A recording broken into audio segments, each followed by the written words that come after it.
시편 31편은 다윗이 지은 시 중에 하나입니다.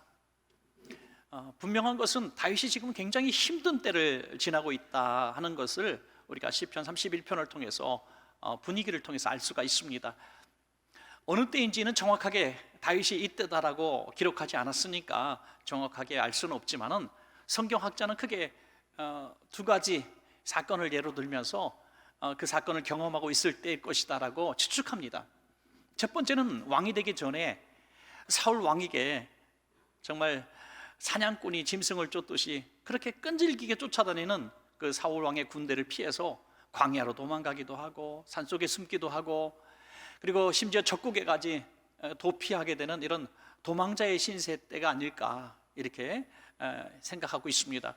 여러분, 얼마나 억울하고 힘들었겠습니까? 죄도 없는데, 죄라면 나라를 구한 죄밖에 없는데 그렇게 왕에게, 군사들에게 쫓겨다니고 자기를 숨겨준 사람까지 다 죽임을 당하는 이런 비참한 시간들을 보낼 때에 얼마나 화가 나고 얼마나 분노가 있었겠습니까?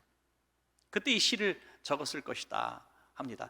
또 하나는 왕이 된 다음에 아들 압살롬이 자기가 믿었던 대신들과 다 협력해가지고 구테타를 일으켰을 때입니다. 자기가 믿었던 아들, 믿었던 신하들, 자기가 세웠던 사람들한테 이제 구테타를 당해서 쫓겨나고 맨발로 도망가는 그 신세가 얼마나 처량합니까, 여러분? 그 누구도 왕의 편에 서지 않았습니다. 내가 뭘 그렇게 잘못했을까? 참 후회도 많이 됐을 겁니다. 세상이 다 자기를 등을 지고 버린 이 순간 오늘 이 시를 적었을 것이다. 충분히 그럴 수 있을 것 같습니다. 그래서 이 시를 성경학자들은 비탄시다라고 분류해 놨습니다. 비탄시. 비탄시는 아주 비통하고 슬프고 참혹한 마음을 표현할 때 비탄스럽다 이렇게 얘기하죠. 그래서 비탄시라고 아예 명명되어 있는 시가 오늘 이 시입니다. 여러분, 그렇지만 중요한 것은 이러한 상황 가운데서 비탄이 감사로 변화되었다는 것입니다. 어떻게 비탄이 감사로 변화되었을까? 우리는 그것에 관심을 가져야 되는 것이죠. 저와 여러분도 다 사실 비탄하면서 세상을 살아갑니다. 오늘 다윗이 경험했던 것처럼 내 죄도 아닌데 억울하고 분한 일을 경험할 때가 있습니다. 누명을 쓸 때도 있고요, 외로울 때도 있습니다. 믿었던 자녀들에게도 배신당할 수 있고, 형제 자매에게, 이웃들에게, 성도들에게 배신당할 수도 있습니다. 아내와 남편에게도 배신당할 수가 있는 참으로 슬픈 일들을 경험할 수도 있습니다. 이 세상은 다 그렇지 않습니까, 여러분? 이렇게 비탄스러운 삶을 살아갈 때에 우린 다윗에게서 배우는 것입니다. 이렇게 내가 인생이 끝나는 것이다 이렇게 생각할 것이 아니라 다윗이 그 비탄을 다 극복하고 감사하는 신앙으로 바뀌어진 것처럼 우리도 그렇게 될 수 있을 것이다 라는 기대를 가져야 한다는 것입니다. 오늘 결론적으로 말씀을 드리면 다윗이 이 비탄에서 감사로 승리할 수 있었던 가장 중요한 문장 하나가 오늘 본문의 제목으로 삼은 그 부분입니다. 나의 앞날이 주의 손에 있습니다 하는 것입니다. 우리 한번 따라 해볼까요? 나의 앞날이 주의 손에 있습니다. 할렐루야. 그런 절박한 상황 가운데서 내 앞날을 대적자들이 어떻게 하는 것이 아니라, 신하들이, 반역자들이 어떻게 할 수 있는 것이 아니라 내 운명은 결국 하나님의 손에 있습니다라고 선언하고 믿을 때에 이 모든 것들을 극복할 수 있었다는 것이죠. 하나님만 바라보라.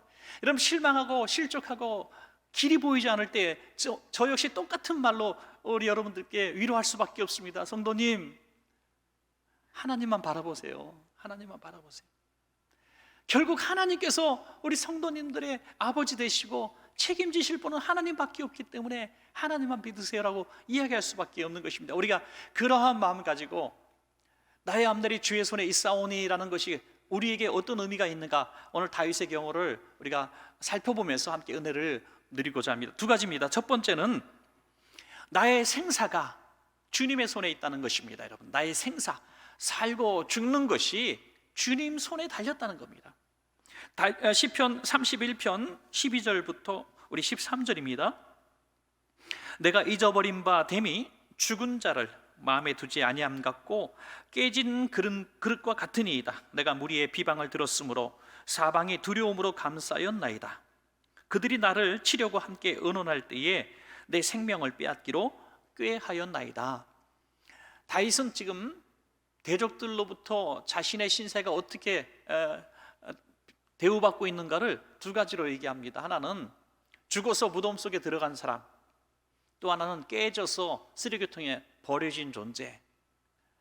두 존재 어떤 의미를 하고 있어요? 여러분, 아무리 살아있을 때 힘 있고 또 아주 무섭고 영향력을 가진 사람도 죽으면 아무 소용이 없는 거죠.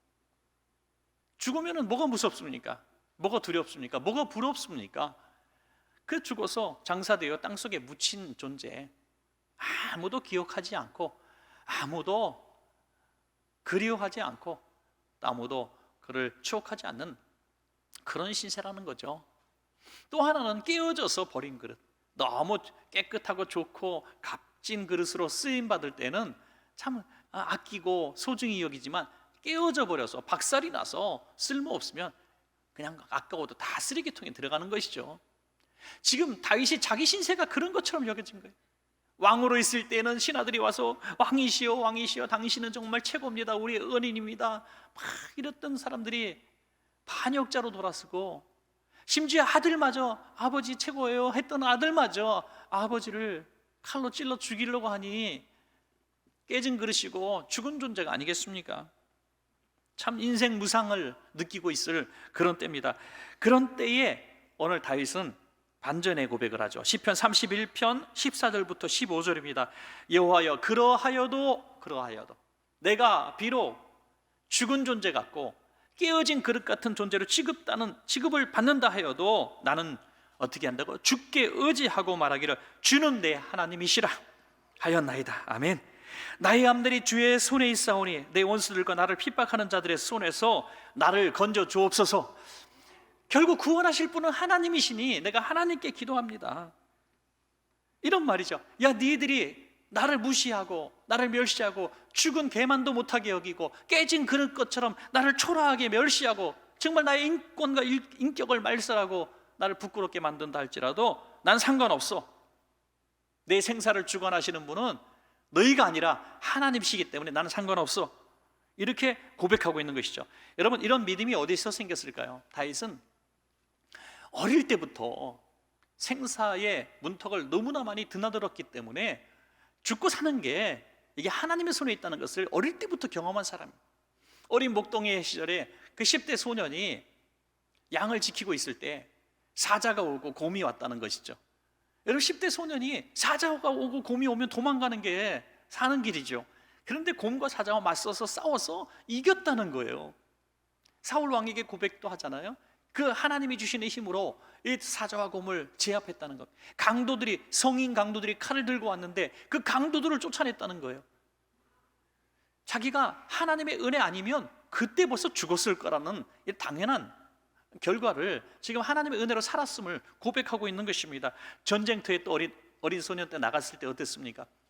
전쟁에 나갈 수 있는 나이조차 되지 않는 어린 소년인데 형들을 만나러 갔다가 골리앗을 만납니다. 이거 뭐 우연히 관광지 갔다가 맛있는 거 있어서 먹고 오는 이런 수준이 아니에요.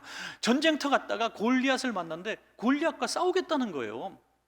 목숨을 걸고 목숨을 거는 정도가 아니라 죽으려고 들어가는 거죠. 형들이 야, 전쟁 구경하나? 전쟁이 장난이야?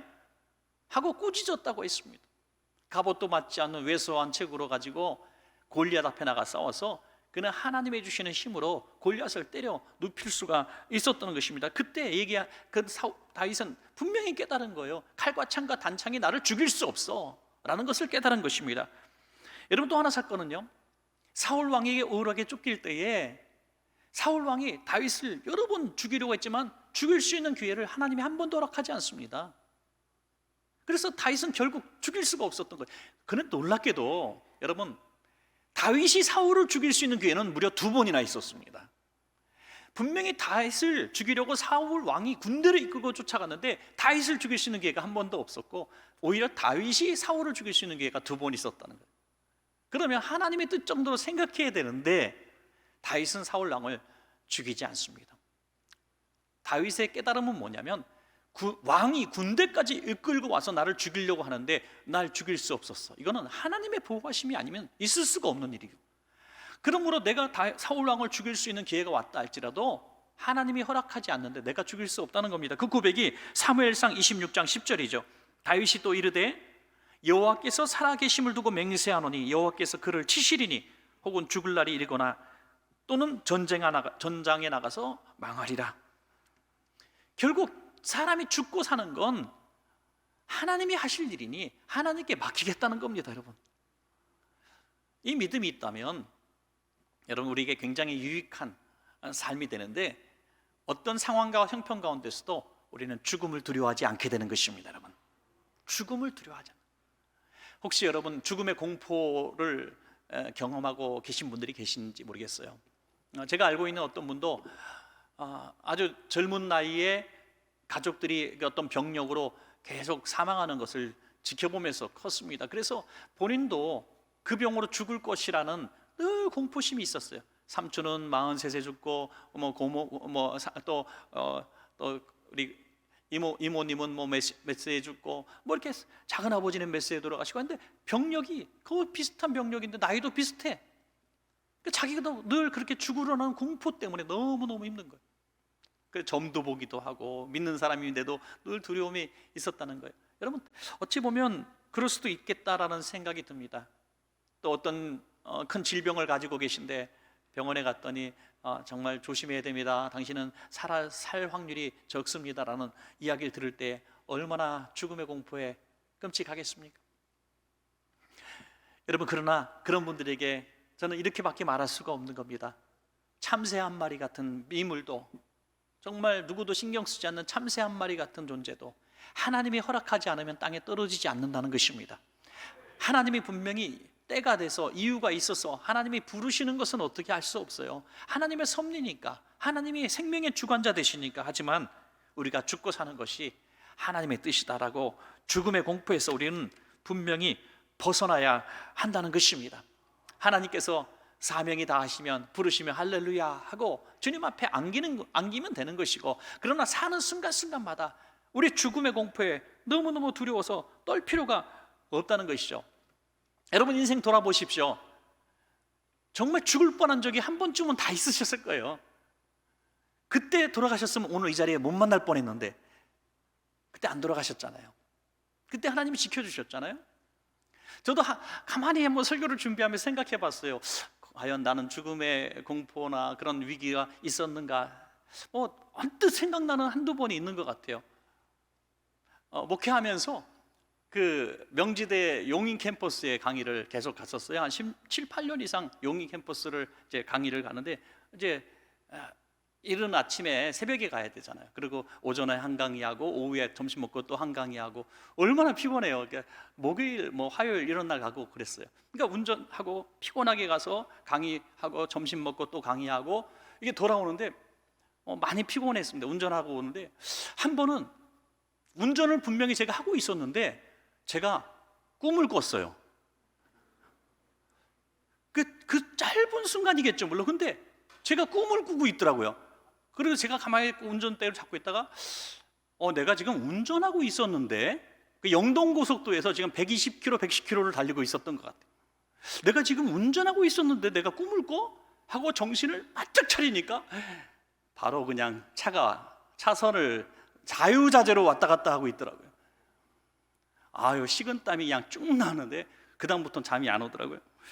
또 한 번은 돌이 어디서 날라왔는데 쉥 짱돌이 날아서 제 눈 위에 딱 돌 맞았는데, 그때 맞았으면 저는 애꾸는 찌게 될 뻔했는데 하여간 눈썹을 맞췄어요. 그래서 눈썹이 이렇게 한동안 자라지 않았어요. 이런 시간들이 싹 주마등처럼 흘러가고요. 또 깊은 어떤 웅덩이 같은데 몸이 빠져들어갈 때 간신히 제가 헤쳐나왔던 이런 순간들, 이게 몇 가지가 싹 생각이 나더라고요. 그리고 또 한 번 생각이 납니다. 그렇구나, 인생에 참 하나님이 지켜주지 않으면 어이없이도 죽을 수가 있고 어이없이도 상처를 입을 수도 있구나. 사랑하는 여러분, 그러니까 하나님을 두려워하시고 하나님이 내 생명의 주관자 되신 것을 감사하며 살아야 될 것입니다. 여러분, 하나님 좋으신 하나님, 나의 생명의 주관자 되신 하나님, 살게 하시는 순간 동안 하나님이 나를 살게 하시는 이유가 있으시니 그 삶의 목적대로 살아가겠습니다. 하나님을 부르시면 사명 다 끝났으니 할렐루야 하고 가겠습니다는 이 생과 사를 주장하시는 그 하나님을 믿을 때에 우리는 비탄에서 감사로 바뀌어질 줄로 믿습니다. 여러분, 자, 마지막 두 번째는요, 나의 성공 실패가 주님의 손에 있다는 것입니다. 성공 실패. 다윗이 지금 이 대적하는 자들로 인해서 참 마음의 상처를 입고 생명의 위협도 많이 느꼈죠. 그런데 특별히 이 두 번째 부분, 왕의 자리에서 그를 끌어내리고 그를 죽이려고 쫓아다녀서 도망자의 신세가 되는 이런 자신의 처지, 이런 것들이 사람이 자기들의 권력과 자기의 의지대로 자기를 그렇게 마음대로 하는 것처럼 보여지지만 사실은 하나님께서 어떤 이유가 계신다는 사실을 깨닫게 되죠. 그래서 하나님 앞에 이렇게 기도합니다. 하나님, 나를 부끄럽게 하는 저들을 부끄럽게 하시고, 나를 거짓말로 이렇게 모략하고 나를 너무나 고통스럽게 만드는 그들의 입을 막아주셔서 벙어리 되게 해주십시오라고 이렇게 기도하는 것입니다. 시편 31편 17절에서 18절입니다. 여호와여, 내가 주를 불렀사오니 나를 부끄럽게 하지 마시고 악인들을 부끄럽게 하사 스올에서 잠잠하게 하소서. 교만하고 완악한 말로 무례히 의인을 치는 거짓 입술이 말 못하는 자 되게 하소서. 하나님께서 갚아주세요, 이거예요.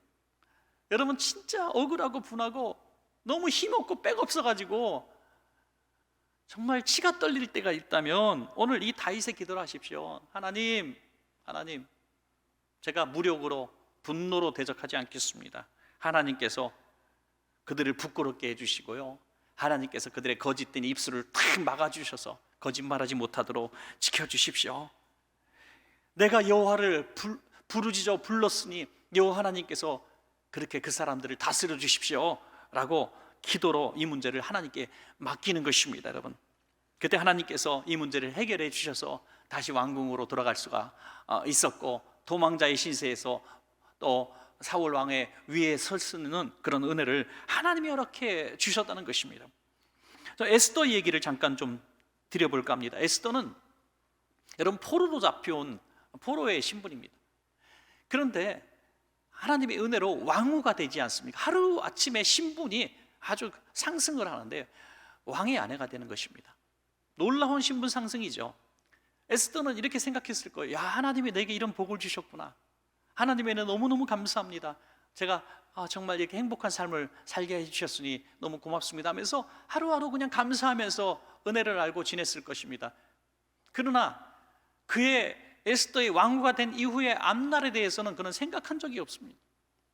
그러나 하나님은 에스더의 앞날을 하나님의 손 안에 있다는 것을 알기를 원하셨습니다. 그래서 그 에스더가 왕후가 된 것이 그냥 이 왕후가 된 것이 너희 인생의 목적이 아니라 왕후가 된 하나님의 계획이 있으심을 나중에 알게 해 주셨다는 것이죠. 하만이라고 하는 사람이 유대 전 민족을 다 하루아침에 죽이려고 작정했습니다. 왕의 승인도 받았습니다. 그래서 백성들이 무슨 입맛이 있겠습니까? 다 식음을 전폐하고 길거리에다 죄를 뒤집어 쓰고 앉아서 통곡하며 어린아이로부터 노년이까지 길바닥에서 통곡하며 울고 있었습니다. 우리가 곧 죽겠구나, 우리 민족이 다 죽겠구나. 도망갈 수도 없는 그 자리에서 통곡하고 울고 있을 때에 에스더의 삼촌격인 또 양부모의 역할을 했던 모르드게가 찾아와서 얘기합니다. 야, 네가 왕후가 된 것이 우연인 줄 아느냐? 네가 예뻐서 왕후가 된 줄 아느냐? 왕후가 된 것은 바로 이때를 위함이다 하는 것이죠. 이때를 위함이다. 사명 때문에 너가 왕후가 된 거야. 그걸 깨닫는 동시에 에스더는 죽으면 내가 죽으리다.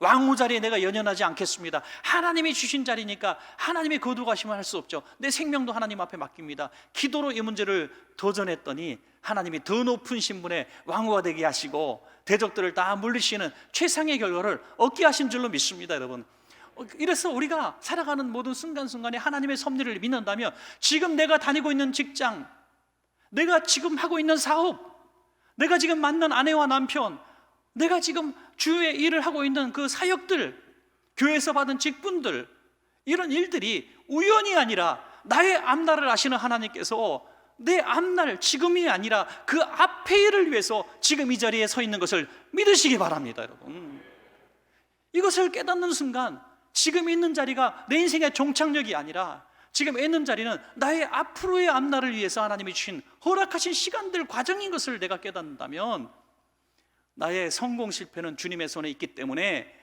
이것을 유지하려고 몸부림칠 필요가 없는 것입니다. 하나님은 더 큰 계획을 갖고 계시고 지금보다 하나님은 더 놀라운 우리에게 길을 열어주실 계획을 갖고 계시기 때문에 그 사실을 믿는다면 우리 앞날은 하나님께 맡기고 그 길을 주님 손에 맡기는 것입니다. 만약에 에스더가 그러면 싫어요, 저 왕후 자리 지킬 거예요, 이 자리를 내가 어떻게 얻은 건데요 하면서 버티고 불순종했다면 어떻게 됐을까요?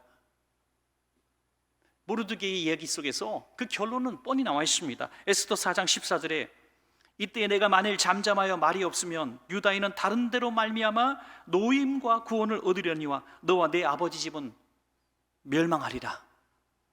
너는 지금 너의 앞날을 계획하신 하나님께서 이 유대 백성을 구원하라고 왕으로 도무지 불가능한 1% 가능성 없는 왕후의 자리를 허락했는데 네가 감히 불순종해? 그럼 너 쓸모없다, 너 폐위시킬게.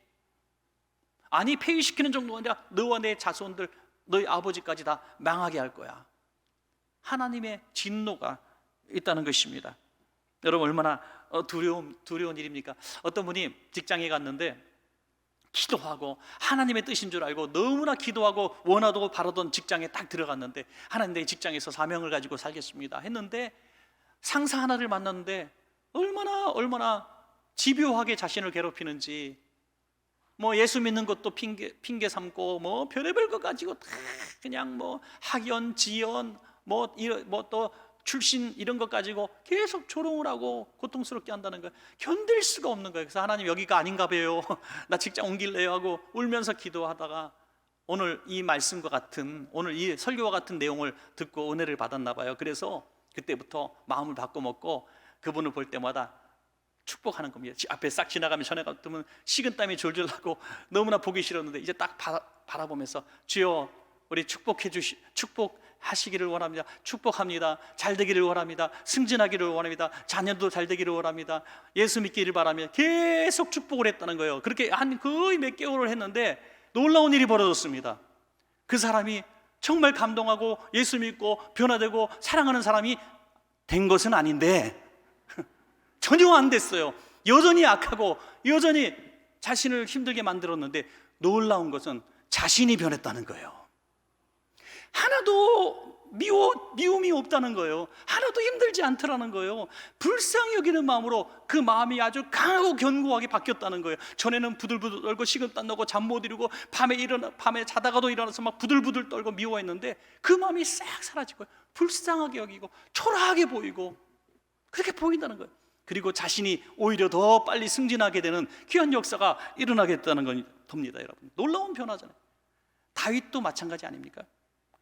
다윗은 사울을 죽일 수 있었지만 하나님의 손에 맡기고 자기가 다 사울만 죽이면 왕이 될 수 있는 그 왕자리를, 성공의 자리를 내려놓고 사울을 용서하는데 사울이 변화됐습니까?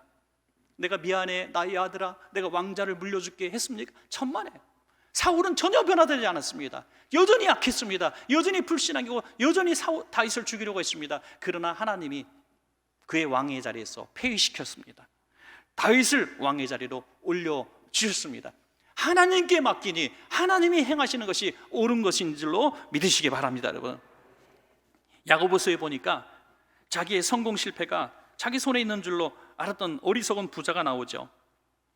자기는 똑똑한 사람이고 계획적인 사람이고 열심히 하면 잘 된다는 성공을 믿고 있는 세상 사람들 대부분이 그래요. 열심히 살면 돼, 최선 다하면 돼, 열심히 공부하고 열심히 성실하게 살고 정직하게 살고 열심히 똑똑하게 살면 그래도 어느 정도 잘 살 수 있을 거야. 이거 세상 논리죠. 자, 이 사람이 이런 계획을 갖고 있었습니다. 야고보서 4장 13절에서 14절입니다. 들으라, 너희 중에 말하기를 오늘이나 내일이나 우리가 어떤 도시에 가서 거기서 1년을 머물며 장사하여 이익을 보리라 하는 자들아, 내일 일을 너희가 알지 못하는도다. 너희 생명이 무엇이냐? 너희는 잠깐 보이다가 없어지는 안개니라. 그는 어느 장소, 1년이라고 하는 시간, 어떤 방식의 사업을 할 것이고 어떤 이익을 얻을 것이며 아주 철저한 목표와 계획이 있었습니다. 그리고 성실한 사람이고 또 열심히 사는 사람의 표상입니다. 그런데 한 가지 모르고 있던 것이 있습니다. 그의 생명, 성공 실패의 주권을 자기가 가진 것이 아니라 하나님이 갖고 계신 것을 그는 깨닫지 못했다고 하는 것입니다. 그러면 우리가 어떻게 살아야 하는 것인가? 하나님께 맡기면 그냥 우리는 나태하게 그냥 사는 대로 살아가는, 물 흐르는 대로 흘러가면 될까요? 그것은 아니라는 거예요. 하나님께서 우리에게 계획을 갖고 계시고 우리 마음속에 소원을 주시고 이 땅을 변화시키고 복음을 증거하고 또 구제하고 선교하고 많은 꿈과 비전을 구체적으로 우리에게 순간순간 인도해 주실 때 우리는 그것을 순종하는 삶을 살아야 한다는 것입니다. 존 스토트 목사님의 책 중에 온전한 그리스도인이라는 책이 있습니다. 참 좋은 책이 소책자인데요, 이 책에 보면 재미있는 얘기가 하나 나와요. 어느 경건한 목사님이 어느 날 잘 아주 가꿔진 정원을 구경하게 됐습니다. 너무나 아름다운 정원, 마치 우리가 유럽 여행 같은 데 가시면은 아주 화려한 대저택이나 궁전의 아마 아름다운 정원 정도로 봤나 봐요. 너무너무 화려하고 큰 정원을 보면서 감탄을 했어요. 야, 그러면서 스스로 이런 말을 선포했다는 거예요. 야, 하나님이 정말 아름다운 자연을 만드셨구나. 하나님이 만드신 이 아름다운 나무와 꽃과 풀을 봐라. 이렇게 감탄하며 하나님께 영광을 돌렸대요. 그랬더니 옆에서 일하고 있던 정원사가 이렇게 힐끔 쳐다보면서, 목사님이 제가 손대기 전에 자연 그대로 있는 이 정원을 보셨어야 해요. 넝쿨이 있고 잡초가 있고 벌레가 있고 아주 형편없었던 그 정원을 자기가 열심히 해서 이렇게 아름답게 된 것을 목사님은 모르실 거예요. 그렇게 얘기하는 것입니다. 여러분, 두 사람 다 맞는 말이죠. 자연은 하나님이 만드셨지만 가꾸는 것은 사람이 하는 것입니다. 오늘 이 책에서 말하고자 하는 것은 그것입니다. 정원사는 자연을 만들 수 없어요. 나뭇잎 하나도 만들 수 없습니다. 가꿀 뿐이죠. 그러나 하나님은 사람의 손길을 통해서 세상을 다스리기를 원하신다는 것입니다. 여러분, 하나님이 다 하실 수 있지만은 하나님의 손과 발이, 우리 성도들이, 나의 생사가 주님의 손에 있습니다, 나의 성공 실패가 주님의 손에 있습니다 하는 하나님의 사람들을 통해서 손과 발로 쓰신다는 것입니다. 의사들 사이에서는 아주 유명한, 그리스도인 의사들 가운데서는 굉장히 유명한 얘기가 있죠. 나는 상처를 싸매지만 치료하시는 분은 하나님이시다 라는 얘기죠. 프랑스의 어떤 파리의 어떤 대학에도 붙어 있다고 하는데, 제가 그래서 궁금해서 좀 찾아봤습니다. 그랬더니 이 이야기한 사람이 16세기 프랑스 군의관이었던 앙브루와즈 파레라고 하는 사람이 했던 말이더라고요. 이 사람은 아주 독실한 신자로서, 군의관으로서 아주 피투성이 된 그 군사들을 너무 많이 치료한 사람이, 외과 의사죠 물론. 그리고 이제 외과 과학의 발전에 굉장히 기여한 아주 전설적인 인물입니다. 누구보다도 당대의 가장 뛰어난 외과 의사고 수많은 군인들을 살리는 의사인데, 그는 이렇게 얘기합니다. 나는 붕대를 싸매는 것밖에 할 수 없다. 이 사람을 살리고 고치는 것은 하나님이시다라는 거죠. 이런 신앙을 가진 사람을 하나님은 여전히 오늘도 사용하고 계신다는 것입니다. 여러분, 우리의 성공 실패, 내가 열심히 일하고 로비하고 사람들 찾아가서 선물 주고 이렇게 하면은 내가 승진되고 내가 성공하고 계약이 성사된다고 생각하지 마십시오. 하나님의 손에 있습니다. 하나님의 손에. 하나님이 성공시키면 막을 사람이 없고, 하나님이 망하게 하시면 나를 성공시킬 사람이 없는 것입니다. 이런 인생의 경험을 다 한 이후에 노년이 된 다윗 왕이 시편 37편, 조금 더 몇 장 후에 시편 37편에서 이런 고백을 하는데요. 이제 마지막 성경 구절을 한 번만 같이 읽을까요? 시편 37편 4절부터 6절입니다. 시작. 또 여호와를 기뻐하라. 그가 내 마음의 소원을 내게 이루어 주시리로다. 내 길을 여호와께 맡기라. 그를 의지하면 그가 이루시고 내 의를 빛같이 나타내시며 내 공의를 정오의 빛같이 하시리로다. 아멘. 이 두 단어에서 우리가 그러면 어떻게 살아야 될 것인가? 생사회복을 주장하시고 나의 성공 실패를 주장하시는 하나님 앞에서 난 어떻게 살아가야 하는 것인가? 아주 쉽게 말하고 있어요. 하나는 여호와를 기뻐하라. 나의 생명을 하나님이 갖고 계심을 내가 기뻐합니다. 하나님, 내 성공 실패를 하나님의 손에 있음을 내가 너무너무 기뻐합니다. 왜? 하나님은 나의 아버지시기 때문에 너무 기쁘고 다행스러운 일 아닙니까? 또 하나는 여호와께 맡기라 하는 것입니다. 노년의 다윗이 세상 권력 다 가져봤지만 결국에는 하나님 손에 있는 것이 아닌 것은 다 무상한 것임을 깨달았다는 것이죠. 그래서 하나님께 내 인생, 내 모든 것을 맡깁니다. 이런 인생을 살았던 것입니다. 사랑하는 여러분, 말씀을 맺겠습니다. 우리의 생사 화복이 하나님의 손에 있음을 믿으시기 바랍니다. 그 좋으신 하나님께서, 능력 있으신 하나님께서 우리의 앞날을 우리는 모르지만 하나님은 알고 계십니다. 마귀는 과거를 갖고 얘기하지만 하나님은 미래의 계획을 갖고 계신 분이십니다. 그러므로 두려움 없이 오늘도 생사화복을 주장하시는 하나님 앞에 오늘도 충성하고 감사하면서 비탄한 삶을 혹시라도 경험하게 되더라도 그것을 감사로 바꾸시는 우리 성도님들 되시기를 간절히 축원합니다.